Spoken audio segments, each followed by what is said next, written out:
So we're taking a look, and it looks like it's about 3.1 billion. It went up a little bit, or a lot. So the 2.7 is now 3.1. I'm not aware of that. Yeah, it just came out. Yeah, I haven't heard that from anybody at the Fed. Yeah, it just came out. Our notes had it about 3.1 as well.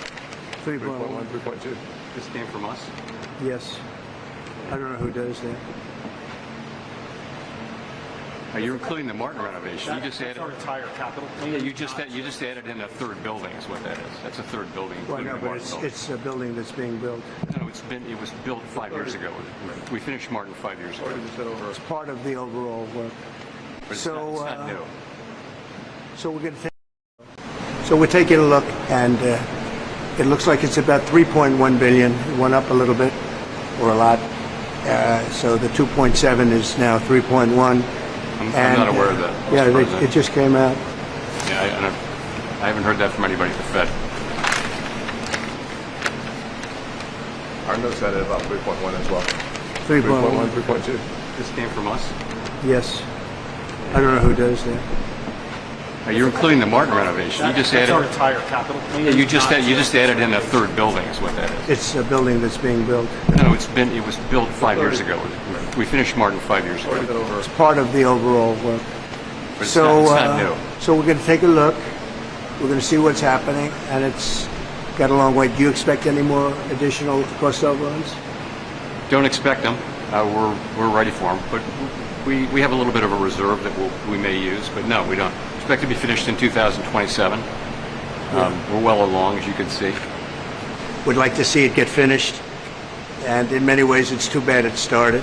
It's been under construction for a long time. Looks like it's got a long way to go. 트럼프, 이례적 방문 중 연준 개혁안 놓고 파월과 충돌, 금리 인하, 기대. 트럼프 대통령은 목요일 연방준비제도 이사회를 이례적으로 방문하여 안전모를 쓰고 제롬 파월 연방준비제도 이사회 의장의 안내를 받아 건설 현장을 둘러보았습니다. 이는 25억 달러 규모의 재건축 프로젝트에 대한 수주 간의 비난이 거세지자 이를 마무리하기 위한 조치였습니다. 트럼프 대통령이 더 높은 가격표를 제시하기 전에 파월이 기자들 앞에서 실시간으로 사실 확인을 하기 전에 두 사람은 프로젝트 비용에 대해 잠시 논쟁을 벌이기도 했습니다. 트럼프 대통령이 리노베이션 비용이 31억 달러로 급증했다고 말하자 파월 장관은 고개를 저었다. 트럼프 대통령은 파월 의장이 잠시 살펴보던 종이 한 장을 꺼냈다. 파월 의장은 이 종이가 수년 전에 완공된 세 번째 건물인 윌리엄 맥체스니 마틴 빌딩의 리노베이션에 추가된 새로운 수치라고 지적했다. 방금 세 번째 건물을 추가하셨군요. 파월 장관이 대통령 옆에 서서 말했다. 새로운 게 아닙니다. 조사 대상인 두 건물은 마리너 에클스 건물과 연방준비제도 이사회 동쪽 건물로 알려진 두 번째 건물이며 연방준비제도 문서에 따르면 이곳의 리노베이션 비용은 여전히 25억 달러입니다.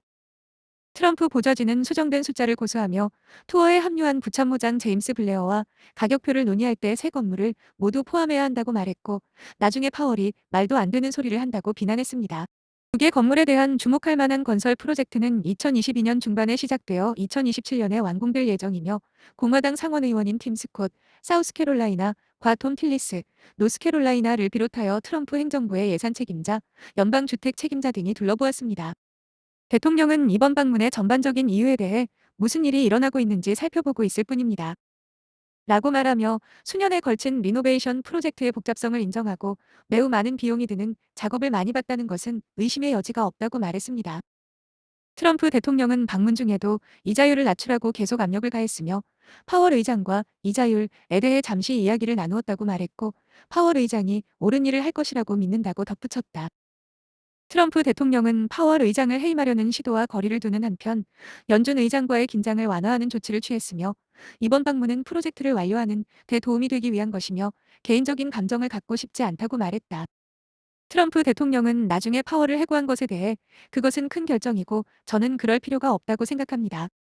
라고 말했습니다. 트럼프 대통령이 몇 주 동안 파월 의장을 향해 쏟아낸 비난을 어떻게 후퇴시킬 수 있을지 묻는 질문에 대통령은 파월 의장이 금리를 낮추기를 바란다고 말한 뒤 파월 의장을 칭찬했다. 통화 정책을 둘러싼 더 큰 충돌.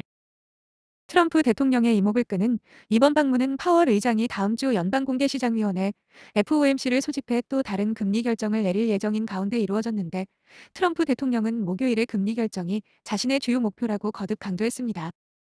하지만 연준은 트럼프 대통령의 압력이 거세지고 건설 비용에 대한 의문을 제기해 금리를 낮추려는 노력에 맞서기 위해 노력해왔습니다.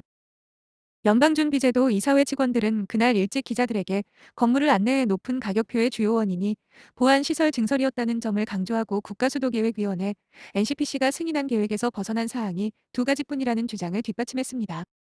하나는 에클스 빌딩 옥상의 좌석을 제거한 것이고, 다른 하나는 동쪽 빌딩 앞에 있는 분수대 계획을 제거한 것입니다. 중앙은행은 수주 동안 사치스러운 지출에 대한 비난에 대해 변호해왔으며, 심지어 웹사이트의 개보수에 대한 페이지를 게시하기도 했습니다. 보고서는 자재 비용의 증가와 성면, 토양의 독성 오염, 예상보다 높은 지하 수위 등 예상치 못한 상황으로 인해 비용이 증가했다고 밝혔습니다. 파월은 최근 메모에서 두 건물이 1930년대에 지어진 이후 전면적인 리노베이션을 거치지 않아 상당한 구조적 수리가 필요하다고 덧붙였습니다. 트럼프 대통령은 목요일 이 프로젝트에 대해 비판적인 입장을 밝히며 매우 호사스러운 상황이 벌어지고 있다고 봅니다. 그렇게 표현하겠습니다. 라고 말했습니다. 하지만 그는 월요일 아침 쿼터백이 되고 싶지는 않다고 덧붙였습니다. 이 프로젝트가 해고 사유에 해당하는지 묻자 그는 그것을 해고 사유에 포함하고 싶지 않다고 답했다. 기타 주요 압력점.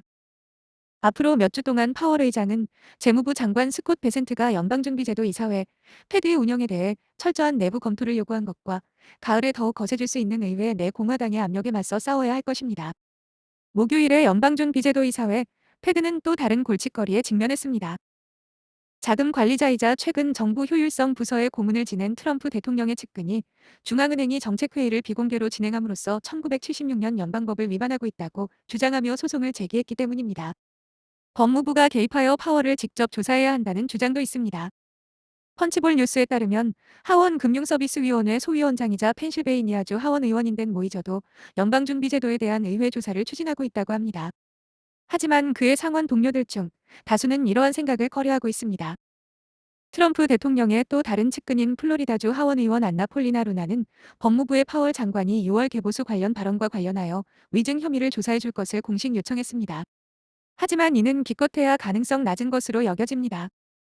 하원 의장 마이크 존슨도 이번 주 블룸버그 기자 및 편집자들과의 인터뷰에서 파월 의장에 대해 환멸을 느꼈다고 말했으며, 심지어 연방준비제도를 창설한 1913년 법을 수정할 의향이 있다고 밝혔습니다. 이는 중대한 변화이겠지만 하원이 수요일 저녁에 효회에 들어가 여름 내내 지속될 예정이기 때문에 단기적으로 의회에 상정될 가능성은 낮습니다.